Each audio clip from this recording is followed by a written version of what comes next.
signal to the world that we are open for business.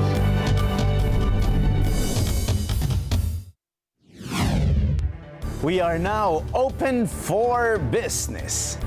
This is 𝗕𝗏𝗍𝗔 bringing you yet another episode to guide you in discovering your passion and growing your business as we learn from experts in the field. Sama-sama tayong matuto sa isa na namang makabuluhang usapan tungo sa pagpapaunlad ng inyong negosyo. Ang Open for Business ay mapapanood nyo rin sa Facebook, sa YouTube. Siguraduhin mag-like at mag-subscribe sa aming social media page at Net25TV. Alamin natin, suriin mula sa mga negosyante, thought leaders at mga personalidad sa iba't ibang larangan ang mga strategies, trends at mahalagang karanasan sa pagninegosyo dahil tayo ay open for business. How do you combine profitability and purpose? In this week's episode, we dive into the world of virtual restaurants that not only deliver delicious meals, but also embrace sustainability as part of its core mission. Join us as we explore the recipe for success as we speak with Mr. Rowell Del Fierro, the President and CEO of PurposeFoods Asia.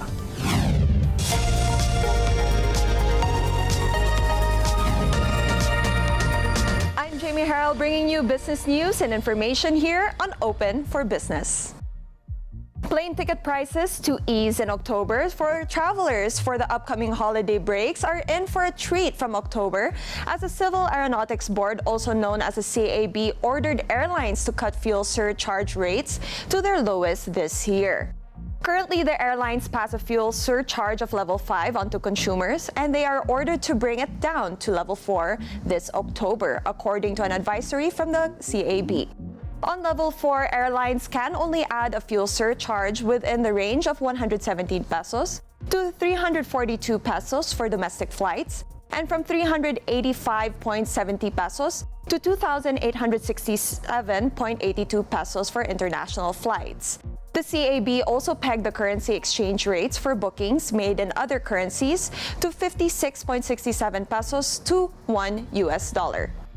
Meanwhile, budget carrier Cebu Pacific has received the 11th of its 18 orders of the Airbus A320 new engine option, also known as A320neo, for 2024. According to the airline's chief executive, the new aircraft delivery is expected to support the upcoming route launches in October, including Davao to Puerto Princesa and Hong Kong. And still on travel news, inbound tourism target remains at 7.7 million for end 2024. The country remains optimistic about hitting the 7.7 million visitor arrival target towards the end of this year, despite a weak influx of tourists from China, according to the Department of Tourism during the Travel Sale Exposition. 𝗏𝗏𝗏𝗏, the DOT's National Capital Region Supervising Tourism Operations Officer, added the DOT is tapping other ASEAN countries, India, and Eastern European markets to make up for the lower arrival of tourists from China. To date, the visitor arrivals reached 4.15 million, equivalent to 53.8% of the total target this year. OFW remittances higher by 3.2% in July. Remittances from overseas Filipino workers reached $3.43 billion in July, up by 3.2% over the same period last year and the highest recorded in 2024, according to the Bangko Sentral ng Pilipinas early this week. The bulk of the cash remittances came from the United States, Saudi Arabia, and the United Arab Emirates. The majority of the dollar inflow came from land-based OFWs with minimum one-year contracts and sea-based workers with less than one-year contracts. Federal Reserve cuts interest rate by half point. The U.S. Federal Reserve cut its benchmark interest rate by half point, the largest cut in more than 4 years, in a bid to bolster employment, according to Wire reports. Key rate is roughly 4.8%, down from the high of 5.3%, and should be able to help curb inflation. The Fed's rate cut move is seen to help lessen borrowing costs on auto loans and credit cards and boost the overall financial capability of Americans. And that's the business roundup for this week. I'm 𝗗𝗏𝗏𝗏 for Open for Business.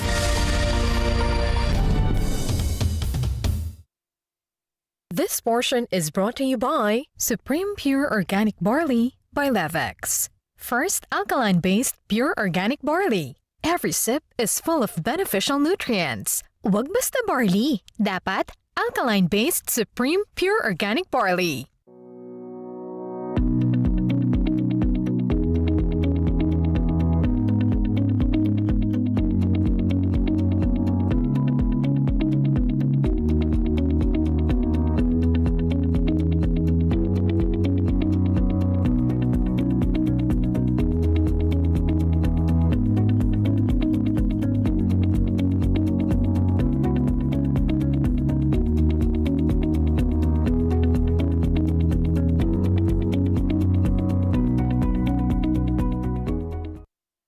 Alam namin ang iyong pagsisikap. Dama namin ang iyong mga sakripisyo. Kita namin ang pagharap mo sa bawat pagsubok. Kaya sa kabila ng mga hamon ng buhay, nandito kami para umalalay. Kasi katulad mo, gusto rin namin ang magandang bukas para sa kanya. Hatid namin ang dekalidad na edukasyon at makabagong pasilidad sa abot kayang halaga. Kaya huwag ka na mangamba. Sasamahan ka namin tuparin ang mga pangarap niya.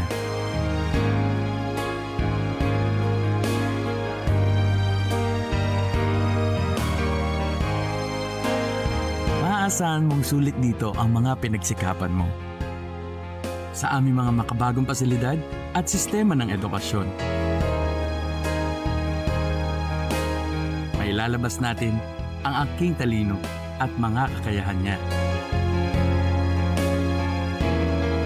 Kahit sa munting halaga, makakasiguro ka na makakasabay siya sa mabilis na pag-ikot ng mundo. Sa New Era, karamay mo kami sa bawat hamon. Kaagapay mo kami sa bawat hakbang. Kasama mo kami sa bawat ngiti at tagumpay.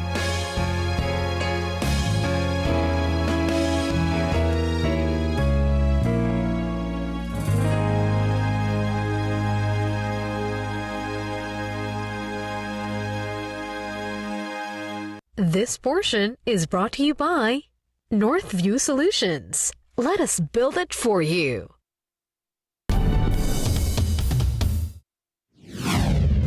There is a Japanese concept called ikigai, which means reason for being. It contains 4 principles: what you love, what you're good at, what the world needs, and what you can be paid for. When these 4 intersect, there is where you find your ikigai, or reason for being. The time when you find fulfillment in work and in life. In our episode today, we will speak with PurposeFoods Asia, owner of brands Master Gao and 𝗗𝗶𝗴𝗶𝗲, a cloud kitchen business that is more than just the food it cooks. It is a force for good. Joining us to talk about their ikigai and overall business success in the virtual restaurant space is PurposeFoods Asia's President and CEO, Rowell Del Fierro. Welcome to Open for Business, Rowell. And good evening, and thank you for having me. The concept that I just mentioned earlier is something that's interesting, that provides this concept of purpose and this concept of profitability. I also mentioned things about, I think, virtual restaurant and cloud kitchen. Pero off-cam, we were talking na about cloud kitchen. Correct. So, can you give us the difference between cloud kitchen and virtual restaurants? Okay, I think simply put, cloud kitchen is really a business where you put up a big kitchen and you rent it out to different brands. No? So they leverage the infrastructure that has been built instead of building their own. So for example, these are being used by popular brands when they're, for example, let's say, wanting to penetrate a new area. They want to test first if that area is any good for them, is a fit for their business. They can actually rent a space within a cloud kitchen operation, and then therefore save on the their capital expenses first before they actually build their own restaurant. Okay, so in short, cloud kitchen, as you initially discussed, it's a new business model, or not necessarily new business model, where would-be entrepreneurs can save on costs. Correct. So, as an example is that if you are trying to put up a restaurant business, instead na mag-spend ka for the capital expenses of actually putting up a kitchen, no, on your own, you can actually save a lot of money by first renting a space at a cloud kitchen and then see if that works for you. And if it works, then you can start the big investment. No? They could be established brands or they could be new brands. Kasi yung mga established brands, what they also do is let's say, yun nga, if they're entering a new market, they don't want to spend that big capital first. So they could actually test it first. So they do their food in the cloud kitchen first, and then before they actually establish their own stores. Or if you're an entrepreneur, you're building your brand, you can focus your capital on actually building the brand, no, marketing, etc. Wag muna doon sa capital expense na kailangan. Normally, ano ba yung matitipid doon? You know, how much percentage It's big, no? So a big restaurant, for example, they will spend like what, 10 to 15 million for capital expenses. Kasi mag-rent ka ng space, normally long term yan. Ayusin mo, diba? Ito, gawa na yung kitchens. Meron ka lang space and then you do all your food there. Yeah, do you prepare? You can even start on a delivery lang. Ibig sabihin, you can put your delivery-only services in the cloud kitchen and not in your main restaurant. So, if meron akong branch sa Quezon City, gusto kong itry, let's say, sa Manila, and then sa Manila, ayoko muna maggumawa ng restaurant na malaki, test ko muna ng cloud kitchen. So, delivery muna. Titingnan ko muna kung yung area na yon may market for my food. Pag na-test ko na, siguro pwede na ako mag-commit. When you mentioned, like, say, if you will build your own kitchen, the infrastructure and other expenses would be about 15, 17, ganyan. Pero pag when you avail of the services of a cloud kitchen, kahit standard figure lang. So you could probably allot like 1 or 2 million pesos. You're already able to test if your business will work in that area. Okay, so it's like a test market. market. No long-term commitment. Diba? Kasi that's really their purpose. I see. Or, kung gusto mo lang talaga, satellite kitchen lang, let's say I really run brick and mortar restaurants, pero let's say sa Marikina, hindi ako makakatayo ng restaurant doon, pero gusto ko magtayo lang ng delivery only. So mag-cloud kitchen na lang ako. Then I will just rent facilities of a cloud kitchen rather than putting up a restaurant that will cost me a lot of money. In the market pa, Rowell, marami ng ganito. And how different is the cloud kitchen that you have? Salamat for asking for the differentiation. No? So to your first question, yes, there's a couple of big players, well-funded players who are doing this. No? And therefore, they provide spaces for other brands. The difference between a virtual restaurant like us, and I sort of name it differently, kasi kami, we operate delivery-only restaurant services. So wala kaming dine-in. Yung restaurants namin, talagang kitchen lang. No, so talagang nakaka-order ka lang via our website. Then you have the food delivered. So ang difference lang namin sa kanila, we don't actually have our spaces rented to other brands. We are mainly focused on growing and building and growing our own brand. Pero wala kaming dine-in. So pareho kami, normally ang cloud kitchen wala ding dine-in. Ang virtual restaurants wala ding dine-in. Why did you, Rowell, design, that kind of business model? Why probably you can call it an innovation? Yes. So it started with, during the pandemic, there was an eatery run by my brother, which is actually Master Gao and 𝗗𝗶𝗴𝗏, that was getting threatened for closing because of the pandemic. So his purpose was, hey, kawawa naman yung mga tao kung mawawalan sila ng work. So they had like 10 people. And then we started with that, and then I told him if we could innovate. Like I knew about cloud kitchens already, and then I've seen a lot of operators na puro delivery lang.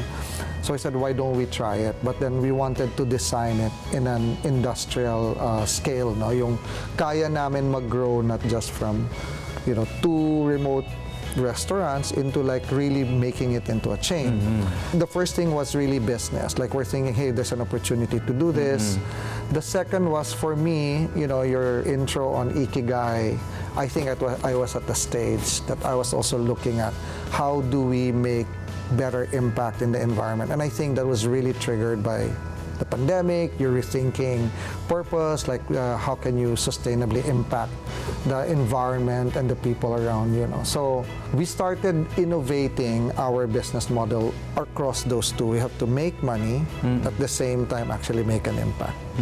Kaya ang tawag namin sa amin for profit and for progress. The idea was that how can we build a business model wherein even if we just think about growing the profit, automatically because of the business model design, nag-grow yung impact mo.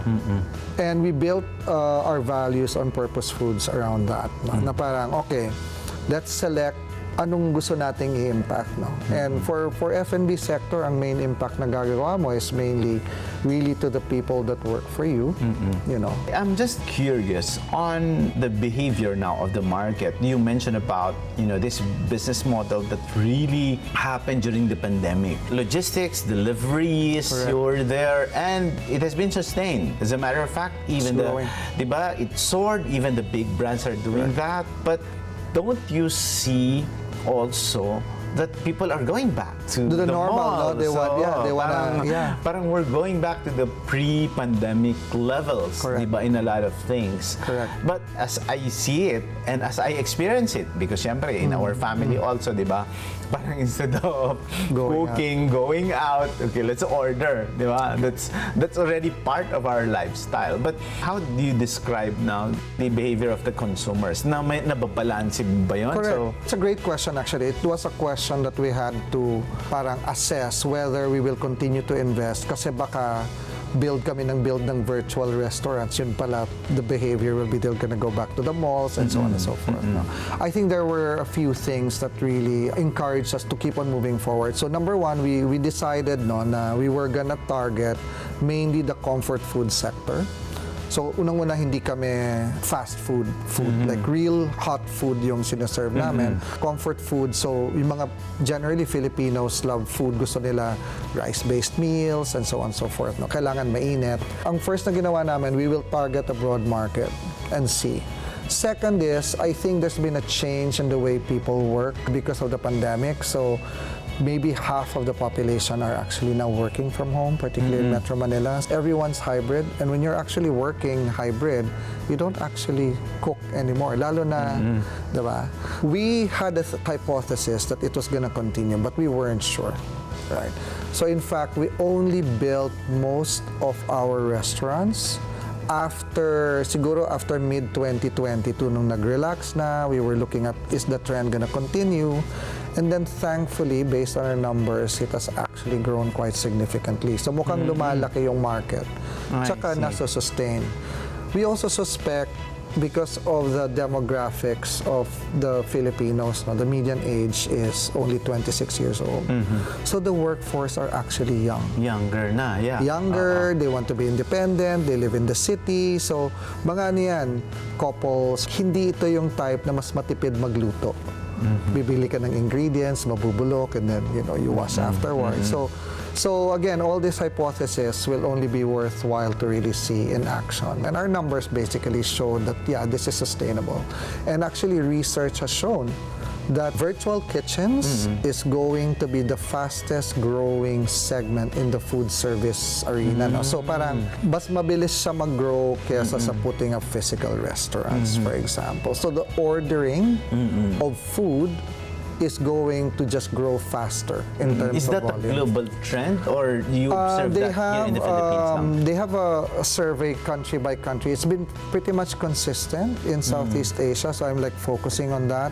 But I think Philippines, because of its demographics, is very different in that way. And remember, we also have a 24/7 economy because of the BPOs. So you don't have this data, but 46% of our sales happen after 9 p.m. to 6 a.m. So yung mga graveyard shift yan. Wow, kasi ang options mo lang pag binuksan mo yung app mo, puro yan, halos lahat fast food. Yung nagbubukas ng 24 hours. So yung mga actual hot food restaurants, halos lahat sila sarado Closed na by na, that time. yeah. So we're getting that market because all of our kitchens are Interesting. 24/7 I as see, well. I see. We call it real hot food, no? So it will arrive to you definitely freshly cooked. It's very hot. It's not your usual burger, pizza, fries, not the Western fast food. And that's been the gap that we are filling in the market. Like, how do you give better options to Filipinos, no? So there are options during regular hours, madami kayo nagsaserve, then it's a question of price point and quality and all that. After hours, the choices become fewer. Part of our thesis was that there's this demand that's unmet, right? And therefore, how do we reach them? So we started experimenting on that. And therefore, we became a 24/7 outfit. Which also helps us kasi sabihin konti ang competition. Mahirap magpatakbo ng 24/7 na ano. So we had to innovate our business model as well to be able to still do that and meet our cost. Kailangan kumikita pa rin kami despite the fact. So and we did all of that. So meron kaming mga secret sauce na how we're able to do this. And I can share some of those. That's very interesting, Rowell, because you're very laser focused on identifying key opportunities or demands or needs that are unmet, di ba? But there is also a factor of location yan, di ba? Location, like say you mentioned earlier, you're focusing on the younger market, you're focusing on BPOs as well. These are in key urban centers. Correct. So in your case, in your study, you have right now, I think, I know, maybe if you can discuss the many branches that you have and then your 24/7. Are there specific target or key areas where you really want this to grow? Yeah, you're right. So maybe I'll give you why our business model works. No? So obviously, if you're in the food sector, ang ano mo dyan, quality, price, and the balance of that. No? So hygiene na yan. For sure, pag hindi maganda yung quality ng food mo, hindi na sila uulit. Pag yung price mo hindi din tama, hindi na rin sila bibili kasi sobrang daming options. That's not the real challenge. That's already parang if you can't do those two, don't even go into the food business, right?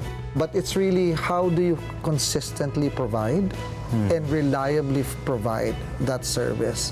And then the other challenge is, yes, kaya ko yan i-provide pag isang restaurant lang ako, nababantayan ko, but how do you scale it? Ito na yung paano ko mapapadami, no?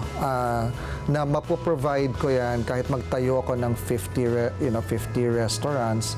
Nagagawa ito ng mga malalaking outfits like, the big fast foods. Slightly a little bit more difficult if you're like an SME, 'di ba?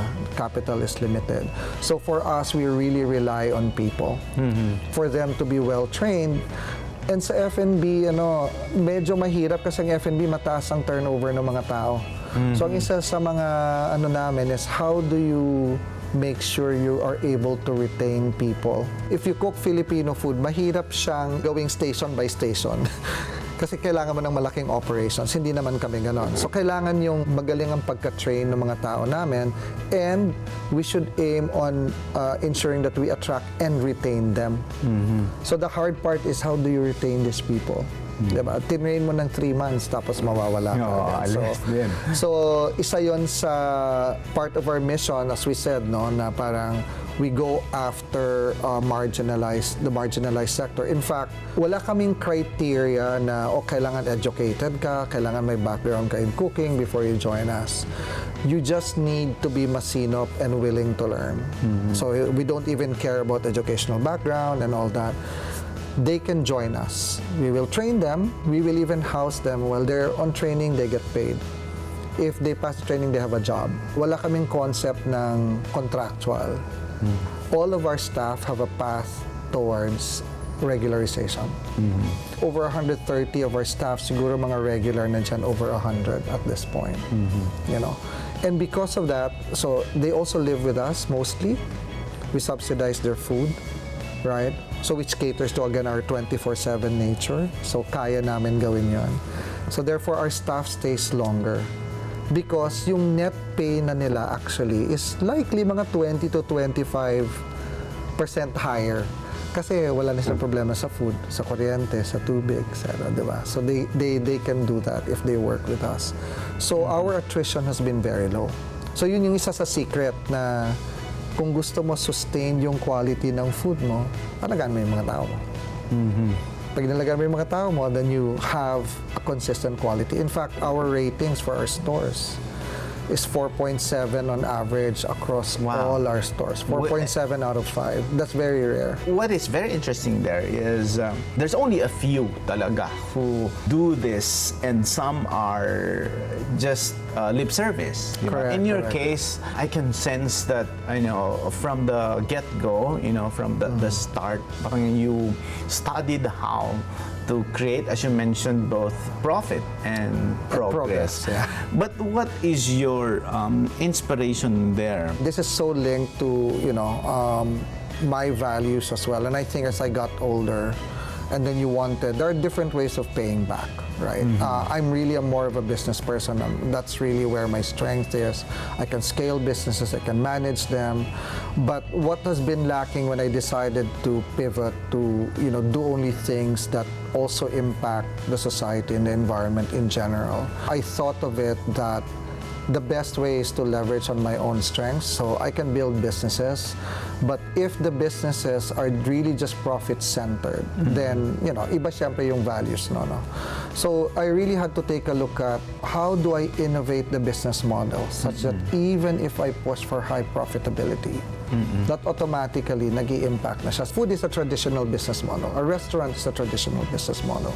You go into, anything, you can redesign it if you have the right values. So for me, the inspiration has been that na parang ayoko magtayo ng social enterprise, kasi karamihan ng mga social enterprise nalulugi. So kumukuha sila ng mga grants. So hindi naman lahat, may mga very successful but very rare. They are run by really good people, good intent, but they're not doing very well as a business perspective. I know that I can make a business successful, but how do I make sure that as my business grows, my impact grows? Automatically, I don't even have to think about the impact. Diba? Ang focus ko is to grow the business, which is, in our case, if we are able to grow this business to say $1 billion in sales, like to 1,000 people, I know that I'll be able to impact 1,000 people, right? Who were ordinarily, they would have not been able to access even a minimum wage job kasi yung marginalized sector na tina-target namin. Ganun hirap sila to even qualify for a minimum wage job, much less a permanent job, a regular job. So how do we help them? And then we really found that we've found a treasure around that. They're more loyal, they're more caring, they really appreciate, the help that they're getting, they appreciate the company, they're more hardworking, right? And as we grow our business, that will be the values that, we will have, like, we will inspire more of that. And I think the other difference is that my background is not food. I can scale business, I will take a look at it differently. So when I went to food, iba yung tingin ko, hindi traditional. So ang question ko, pag in-advise ako, why are you doing that? Why not? It makes sense. I'll give you an example. Like, our setup, wala kaming branch managers. Typically, you run a store, may branch manager ka, di ba? So we don't do that. To save on cost, we centralize the management, we use a lot of data, so we're very, very data-enabled. Real-time, namomonitor namin lahat ng sales namin on a real-time basis. Sobrang konti lang ang out of stock namin because of that. Because immediately we get informed when something is running out, we get delivery from the commissary. That's how we can provide reliable service to our customers. And then eventually that feedback loop is the one that really makes us achieve the 4.7 rating. And based on our data, more than half of our existing orders are from returning customers. This is with very little advertising, right? So, alam mong nagbi-build up siya, binabalik din ng customer yung loyalty just because they are getting the best service to take, or best food, best value, whatever it is. This portion is brought to you by Skywin Travel and Tours Corporation. We'll get you to your travel destination hassle-free.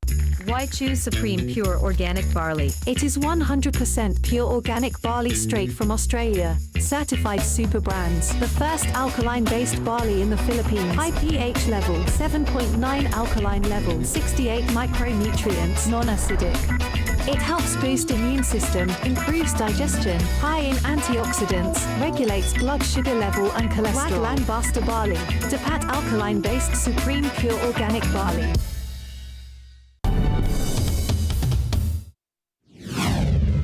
So the way I hear you now, and I think that's also the trend in what we see in various industries, what they call technopreneurs. Parang you apply technology in setting up a business, di ba?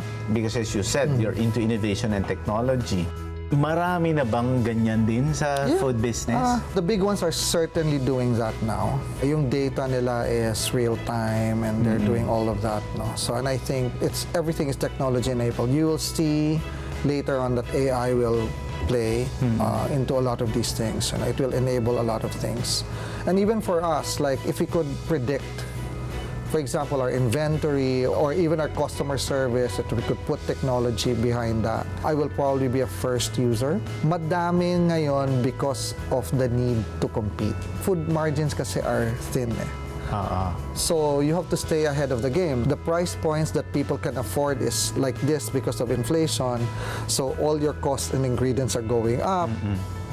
Something's gotta give, diba? So if you use technology to increase your productivity, it's really a requirement. So you see, like even the popular burger chains, diba? You order your food not through a screen, for example, so that means less staff, diba? You see a lot of these restaurants are also doing delivery na rin, basically leveraging on technology. Marami ka nang nakikita na multiple brands pero isang kitchen nagsusupport. So they're trying a lot of different technological advancements because it's already available. But Rowell, are you not worried about this competition? Kasi like say for example, okay, you're into the business of innovation, but sometimes as we see it, diba, it's easy for others. It's easy to copy the business model. I think the market is big enough. There's no foolproof business unless you're like, it's a very high capital incentive business. For example, kung telco ka, you need gazillions of money to do that. So very, very few competition. But food will always have a lot of competition. You really have to stay ahead of your game all the time. And I think because we were born in the digital age, mas we're nimble. You know, in fact, we can decide very, very quickly. Yeah, mas agile. Super agile. So kami, we're data-led agility is what we call it. So as we receive information, you know, we gather all our feedback, for example, and we immediately make changes on our menu, on the mix. Let's say, oh, this is too salty. Tapos teka muna, validate natin yan. So madaming, so we can group all of that and make sure we change, we feedback into our commissary. So test namin, order kami, tas, you know, and then we go, okay, reduce salt by 10%. So we can do so many things very, very quickly. With all these apps, are these programmed by your staff? Are these proprietary? No, so that's a good thing, no? So all of these are available to anyone. Okay. But you see, data is just as good as how you interpret it. You use it, diba? Parang, what we do is we accumulate data on real time. We look at it. Basically, kung yung ibang restaurants, what they do is marami silang bantay dun sa restaurant nila and so on and so forth. Kami, centralized. We get the data because our customers feedback a lot. Pero baka sabihin ng mga nanonood sa atin, Rowell, magagawa ni Rowell yan, IT expert siya eh. O, para kami Excel lang. So yun ba, kaya din gawin ng mga nanonood sa atin na I can already tell you, we're still on Excel, right? So the, or, you know, spreadsheet pa rin yan. Yung data lang, binabasa namin. Okay. So yung approach namin to it, diba? Parang all of these guys are giving you feedback. It's how you accumulate it and then read it. Yung management team namin, lahat kami naka-remote. So every one of us, there's only 5 core members of the team. Lahat kami tumitingin real time, may dashboards kami, ganyan. Every Monday nire-report yung reviews, bad reviews, good reviews. We share that to our staff. We congratulate the ones who like achieving really good appreciation from customers, and so on and so forth. So we've learned to do things a little bit differently, I think, than others, and therefore, if kami nakasimula kami ng ganito na hindi naman ako restaurateur, di ba? I think I would encourage, as you said, wala masyadong barriers for entry. What we're trying to build, though, over time, is to build a trusted brand. Yun yung tinatawag nating moat na parang, pag galing sa PurposeFoods yan, maayos yan. So eventually, I've built, we're building 𝗗𝗶𝗴𝗶𝗲 as our Filipino comfort food. Master 𝗏𝗏 is our Filipino-Chinese kitchen. Comfort food din yan na siniserve namin. We will launch a 3rd brand, and so on. So eventually, we will be known for that. Reputation kasi is everything over time. When I was younger, I memorized the 17 SDGs or the 17 Sustainable Development Goals. And normally, these are key themes that are discussed by more of the conglomerates. But my question now is, parang here is PurposeFoods Asia, talking about aligning itself to the 17 SDGs. So, ano yung inspiration mo dito? What specific goals? So, we know that there's 17. Sa 17, ano yung nagre-resonate sa'yo na goal, and why did you choose that specific SDG? So, not all businesses can serve the 17 goals. And I really don't focus on exactly telling people what the SDGs are, because it's really, very technical. I mean, the reason why I know about it is because I studied it for my master's. I went into development, and that's where I actually saw that there's a very big gap between practice and theory. Like, there are all these technicalities, measures of how you impact the environment, the community, the way people live, etc. What it lacks is, how do you practice it, no? Kunyari, let's say, if I put up a restaurant, I can choose from the 17 where I feel, this business best impact. And it will really impact the people and the workers. So, nag-focus ako doon. So, parang, okay, ano ba to? Kailangan yung the dignity of work, yung equality, all of these stuff na. So, that's why we're very inclusive in our hiring. That's why it resulted to us saying, bakit hindi mo may regular yan? Diba? Bakit pa 6, pa 5 months lang? Bakit ka mag-i-agency? Ano yung ano? So, we changed all of that because of the values that we hold. Right? And we don't separate it because we actually think, and this is what we've tested with our business here, if you focus on making it better for, in this case, the people, they will pay you back. So serving these values has actually become a competitive advantage for us. Hindi siya madaling gayahin. The fact that the huge corporations are getting into it is great. They should. Right? They're making billions, right? Yes. Out of the same customers, and I think they can make the best impact. What I'm encouraging people to do, though, whether you're doing a small business or a big business, if you're in the private sector, nothing naman prevents you from impacting your circle of influence positively, diba? So if my circle of influence for now is just 100 employees, I'll make it really better for them. My business grows, it will become 1,000. Maybe I'll become a conglomerate, diba? At some point, I don't know. We know that in the food business, sabi mo nga, parang, competition is fierce as well, diba? And competition is there. But sa lahat ng industriya, di ba? At sa lahat ng mga entrepreneurs, pag food talaga, kahit yung nung pandemic, di ba? Magluto ka lang ng fishball, entrepreneur ka na, di ba? How did you come up with this unique selling proposition of all the many menus or brands? Why the focus on those two and your planned brand? Quality and cost is always important to a customer. So pag nasa food business ka, mamamatay ka anyway if you don't address this too. Those are not competitive advantages anymore. The main thing is that how do you now make sure that your quality is dependable and reliable and available? So kami, where we actually competed was that, okay, we will go into hot food only. Okay. So hindi tayo burger, hindi tayo sandwich. Kung ano yung comfort food ng Pilipino, which is mainly rice-based. We have, basically we're your warm hug. Our biggest seller, you wouldn't believe, is the lugaw. Oh, yes. Lugaw. Okay. And Tama. our Comfort tapa. food talaga yun. Comfort food talaga. Pati diba? tapa. Comfort Tapa. food. So, yun. Under what brand? Ito So si Master Gao is lugaw, ano yan. Nag-start kasi yan. Master Gao, lugaw talaga lugaw yan. talaga siya. Kaya Gao. Si 𝗗𝗶𝗴𝗶𝗲, actually, that started as a kakanin brand. Kaya yan 𝗗𝗵 kasi kabaliktaran ng Biko. Okay. So we just para lang may recall, so the only 24-hour kakanin place. You can order Biko anytime. We have sapin-sapin, we have suman. Then it evolved into a Filipino kitchen. So ngayon ang most popular namin are the Kobe breakfast. No? So led by the 𝗵𝗵𝗏 and so on. Pero meron din alam mo, I like pakbet, meron din yan. We are going into, like, for example, our 𝗗𝗏𝗏𝗏 that we introduced is one of our best sellers. We make that from scratch. Now we buy the peanuts, we roast them, kahit yung alamang, which is the bagoong, we make it as well. So when you go into like quality production, sa amin nagiging sulit kasi parang it's restaurant quality that you can order like a fast food. So ang gap na inaano namin really is that ang available normally na mabilis at a certain price point is fast food.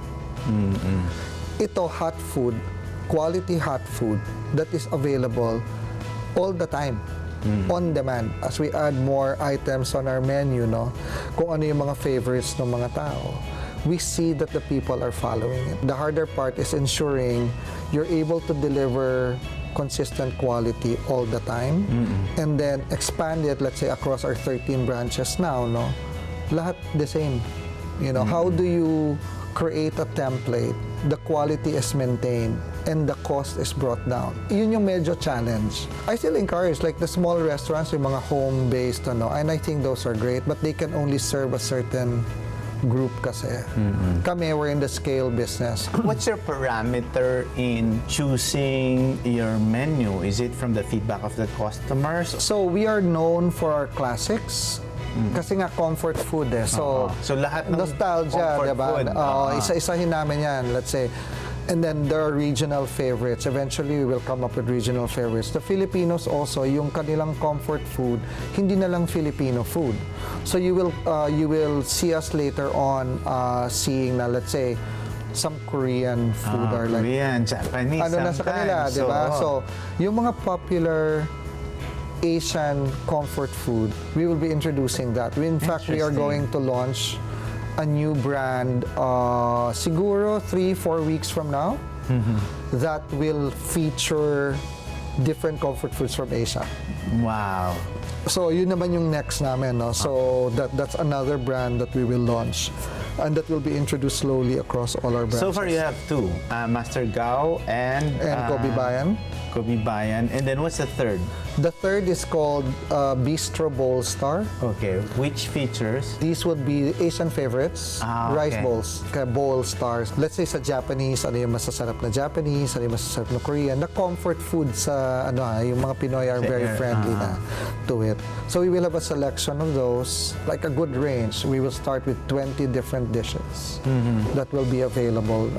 And they're easy to eat, like naka-bowl na kasi, tapos may protein in a fry, so maganda yung quantity. It's so salivating that I imagine all this comfort food that you are mentioning. But my question now is, how do you balance yung virtual restaurant mo doon sa dine-in? Kasi di ba nakikita natin, we observed already that people are going back, but there's also a huge market for deliveries, di ba? Correct. So what's your plan in terms of keeping that virtual restaurant, at the same time putting up this brick and mortar na it's a great question. So, naging strategy kasi namin, what is the most cost-efficient way to build a brand? Building your brand, pag may capital ka, the easiest is really you put up brick and mortar. They see it, they feel it, you see it in whether the food court or individual restaurants. But it will require millions per store. And before you can, how can you build that? So kami, ang approach namin, online muna tayo. Build a brand, very cost-efficient way of letting our customers taste our food. and then getting them to know who we are, right? So we are now at that stage. We're now just over 2 years, right? 2 years old. We have a great rating. So our plan is, number one, to expand maybe between 7 and 10 branches additionally per year from next year. Virtual kitchens muna. Virtual restaurants muna yan. We've started experimenting now on dine-in, right? Pero ang hindi pa kami sure, is it gonna be a full-blown restaurant? Are we gonna do food court type? Are we gonna... Kasi the flexibility that we have now is there. So we have to choose a sector on the brick and mortar that we know our strengths are going to be leveraged. Should we go into franchising? We have so many offers now. Hey, franchise kayo, franchise kayo. We don't know yet. I have nothing against franchising, but I think doing it too soon can be a problem for your brand, your brand building. You lose some control kasi over that, no? So our plan is really, you know, to reach like whatever the sales of the bigger ones are and do it in a very sure-footed and thoughtful way, you know. So yun muna, and then what they can expect from Purpose Foods is introduction of Bowl Star, which is our rice bowls that will be available starting with a few branches next month. And we should be able to expand that across our branch network by the end of the year. Then we add 7 more branches. Kasi to us, adding a branch obviously is covering a new market. Kasi ganun naka-geo fence ang mga delivery. Pag may branch ka dito, you can only serve certain number of kilometers away from that branch. No? But what's your focus now in terms of geographic area? Metro Manila kami, Metro Manila wide. I think we can put up to 50 branches in Metro Manila and still be okay. So why venture out? Kasi venturing out means I have to build the whole infrastructure. Let's say it's Cebu, for example. That means I have to put up a commissary, make sure that I build fast kasi para may scale kaagad, no? In Metro Manila, may scale na kasi. So, you're telling me now, Rowell, na the market is still huge. Kahit sa Metro Manila, ano pa rin yan? Parang malaki pa rin yung merkado. Delivery pa lang kami, ha? So, ang isipin mo, when we go into brick and mortar, mas malaking market kasi yun, I'll give you an example. If we decide to go into food courts, for example, no? Like serving the same, generally the same, very convenient hot food sector. Imagine mo ilan ang malls, ilan ang food courts. Like if we can become successful in one, may growth path na kami. You just put up more, right? So that will be a simple growth plan for us. But for now, we're very, very careful with ensuring na kaya ba namin mag-scale and still maintain quality. So doon ako careful. But Rowell, what is your grand vision? As I sense it now, you're very scientific, you're data-driven, you are very pragmatic as well in your business model and how you conduct things in business, which is very good. What is your grand plan? I know that, you know, you could be the next big thing in your segment of the food industry. Like just dreaming how big it can be, no? So there are a lot of good brands out there, right? Nasa Instagram, pero hindi nila kaya mag-scale. So ang dream ko talaga is that if I could take these brands and scale them, so that's number one, in the Philippines. Kasi maraming mga regional brands There are brands that you grew up with that no longer exist, or the growth has been very, yung mga legacy brands. So I can name some of them in my mind na parang kung ako yan, I can like make that really big, diba? Parang yun na yung ano ko, parang I think our next, like a really big step for us is that if we're able to attract enough investment, I will buy these brands and build them bigger. So are you open to like what the Gen Zs or Alphas mention now? Are you open to collabs? Yung collaborations, partnerships? Yeah. I mean, 𝗔 17, by the way, is partnerships. Yeah, okay. Yes. So we built our own partnerships. Definitely. I mean, the whole point of, you know, being out there is to, like, attending this show is like to make people know what we do, and then we're open to partnerships, no? But when you think bigger, it has to be bigger than the Philippines, right? Like, I could take, if I have a potential partner in Vietnam, for example, build a brand, we could do the same thing, right? Then get those Vietnamese brands over here, Filipino brands over there. I mean, you can think as big as you can with food. That's what's good about it, right? As long as you have a great brand and a strategy na parang hindi ka mamamatay. Madami kasi, Bumulusok. talagang dive. Parang trendy. So if you notice our food are not trendy, yung question mo like, oh, they're so innovative on their food, ganyan. We're more comfort. Like, we're the warm hug. Like, this is very familiar. We want the mothers to default. Order ka na lang sa 𝗗𝗶. Because you know it's good all the time, it's reliable, you know that your kids like it, you like, I want to be that boring brand na go-to, diba? Na parang pagod na pagod si mami, order ka na lang. So instead na mag-order ka na lang ng burger or whatever, order ka na lang sa... I love that. So that's what we eventually want to do and give them enough options for hot meals. So eventually our, is like maybe introduce other, other comfort food of different Asian markets. It's already been popular in the Philippines anyway. Wow, very comforting. We've heard, good stuff from you and a lot of insights. Pero ang gusto rin na malaman ng mga manunood, ano naman yung dinanas mo na pain point at how were you able to recover from it? Kasi relatively young kayo, di ba? Minsan, dyan talaga yung, hirap din, di ba?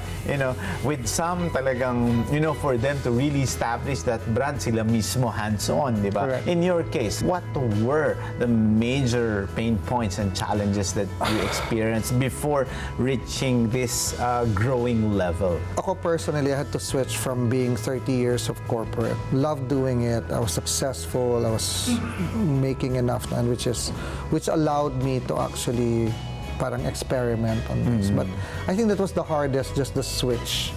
So it will not be the same as someone na parang, oh, I'm just starting a business, a small business, how do I grow? I'm happy to helping people do that, by the way, because that's exactly what we did with the small businesses, diba? Pero yun yung that change na nawala yung security blanket mo, and then now that we have like 130 people, depending on us, like we have to meet payroll month on month. Wala kami masyadong drama on my end, but for example, my brother, this is his full-time job, right? Like, he made this his mission na, okay, I being an entrepreneur is by nature very difficult, right? And if you are not ready for these challenges, right, you will fail a lot of times, right? Maybe go get a job instead than being an entrepreneur, because it is painful. The other thing is that I work very closely with family and very close friends, diba? That's harder.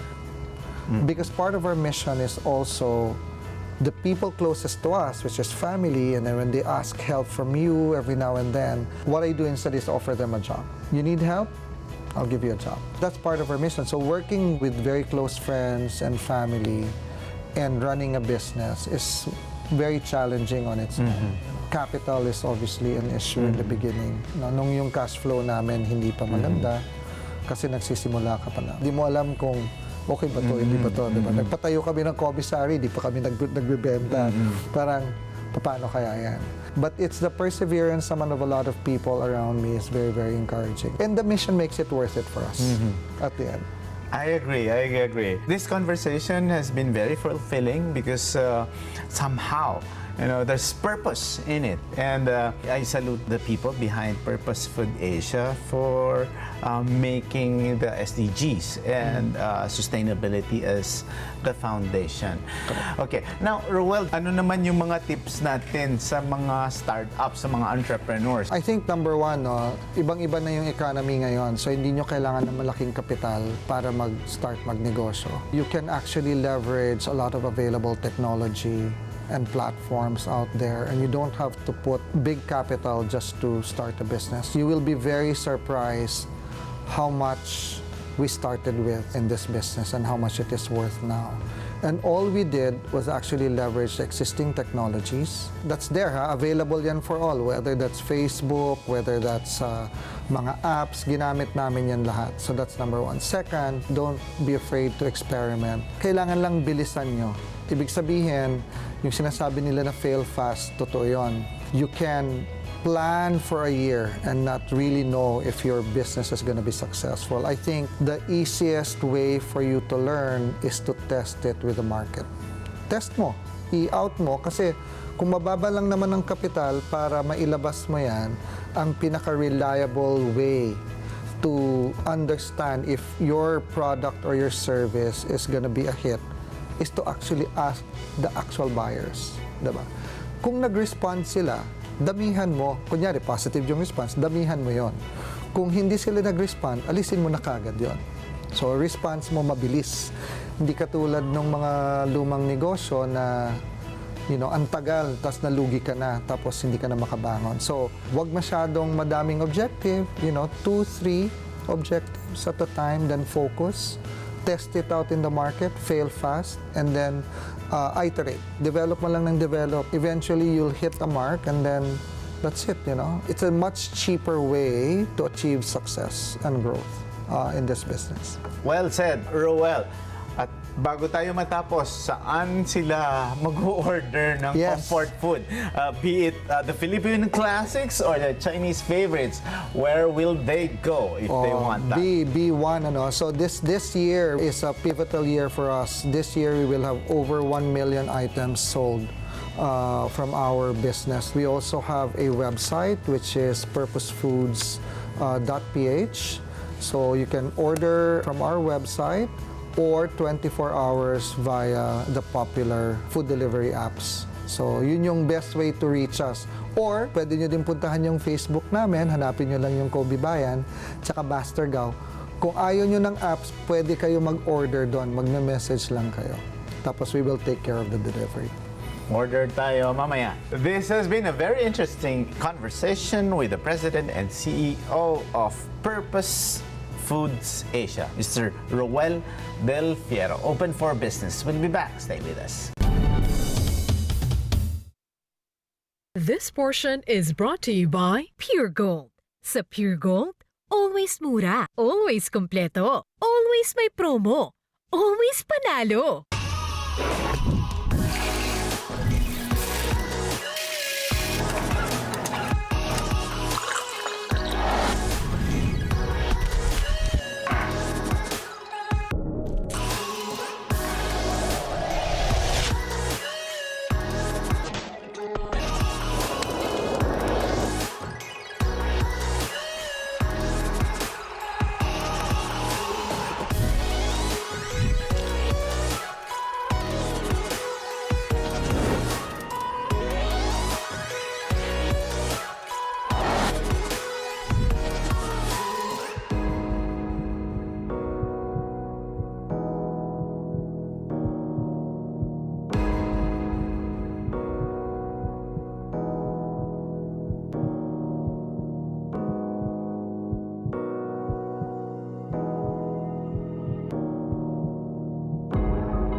This portion is brought to you by Northview Solutions. Let us build it for you.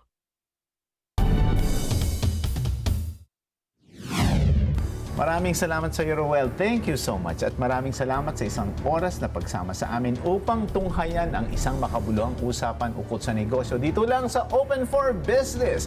Hanggang sa susunod na linggo, samahan niyo kaming muli dito sa Open for Business. Catch us too on Facebook and YouTube. Like and subscribe on our social media page at Net25 TV. We will bring you more insights from industry experts, thought leaders, CEOs, and featured SMEs. Together, let us help encourage business development in the Philippines. Sharpen your business acumen, feel the pulse, and set the trend for as long as you are informed and open for business. Ito po si 𝗚𝗏𝗏𝗏𝗏. Marami pong salamat.